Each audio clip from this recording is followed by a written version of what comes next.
Monsieur le Président de la Commission électorale nationale autonome, Mesdames, Messieurs les représentants des missions diplomatiques, Monsieur le représentant de l'Union européenne, Monsieur le directeur général des élections, Monsieur le directeur de cabinet du président du Conseil national de régulation de l'audiovisuel, Monsieur le président du collectif des organisations de la société civile pour la transparence des élections, Messieurs les représentants des partis politiques,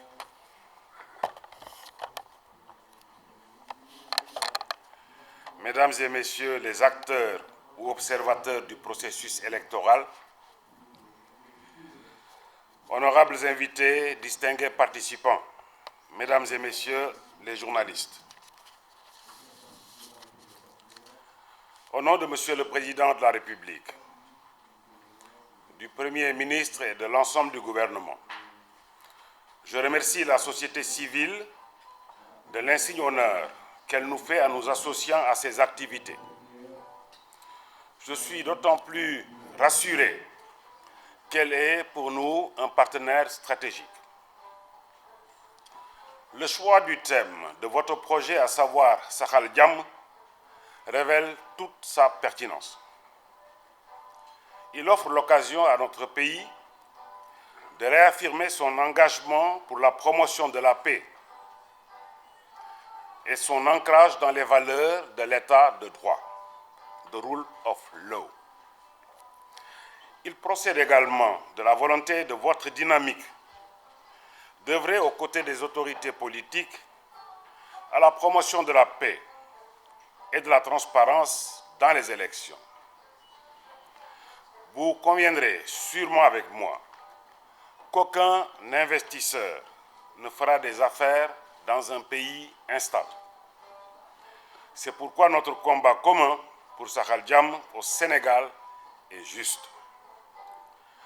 Avec vous à nos côtés, nous avons toutes les raisons de croire en l'aboutissement de cette mission.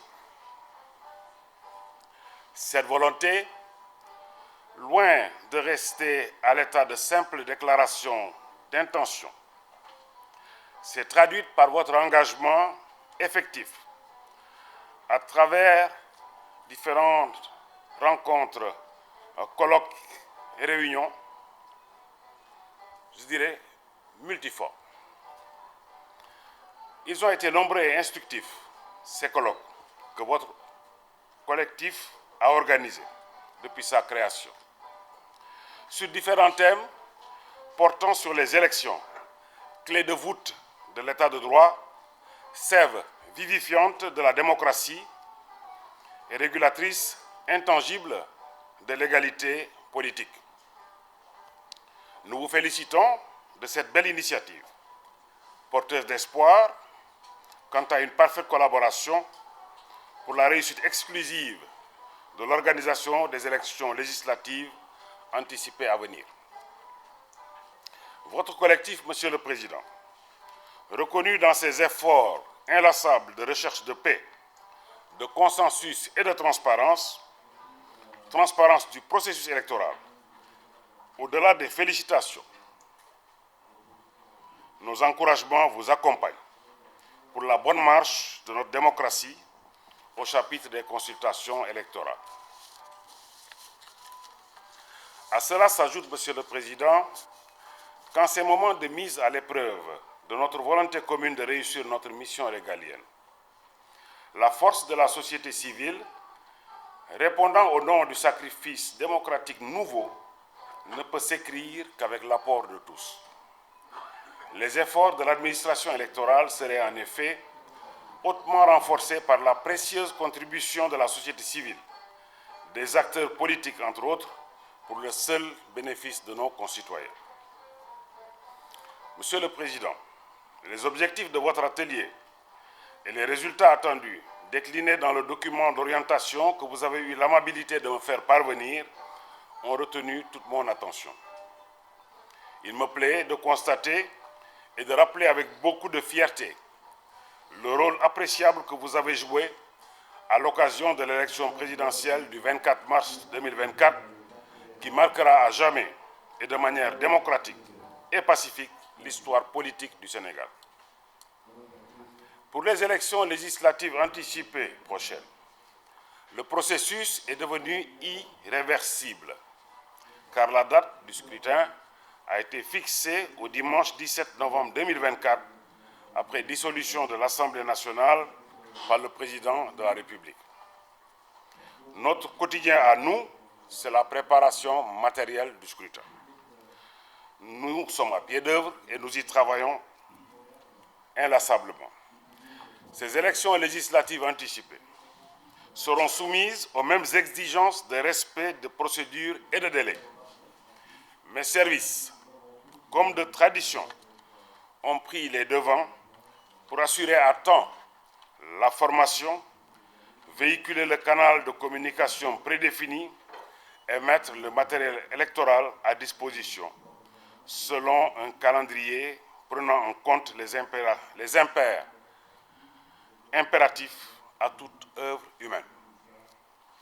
En considération de la réussite de l'organisation de la dernière élection présidentielle, l'administration électorale se soumet à l'exigence de maintenir le cap, de redoubler d'efforts sur certains aspects et de renforcer davantage les missions des acteurs institutionnels et non institutionnels. Ce rendez-vous ne peut constituer un fardeau pour les citoyens que nous sommes, d'autant que nous mesurons la responsabilité qui pèse sur nos épaules de répondre favorablement à l'appel de la République pour une nette et parfaite organisation. Les élections pour nous appellent, comme toujours d'ailleurs, le respect dans l'exécution des opérations électorales, des délais légaux et des actes réglementaires. Ce faisant, la réussite de ces joutes électorales se fera avec votre apport décisif. Monsieur le Président, soyez donc sûr que notre abnégation et notre participation assidue aux activités de cet atelier seront à la hauteur de vos sacrifices. Je voudrais, avant de terminer mon propos, réitérer notre parfaite disposition à vous accompagner, ainsi qu'à vous assurer qu'une oreille attentive écoutera toutes les conclusions qui sortiront de vos échanges. En souhaitant à toutes et à tous de fructueux travaux et d'agréables moments dans ce beau cadre de l'hôtel Radisson, je ne fais pas de publicité, je déclare ouvert l'atelier et vous remercie de votre aimable attention.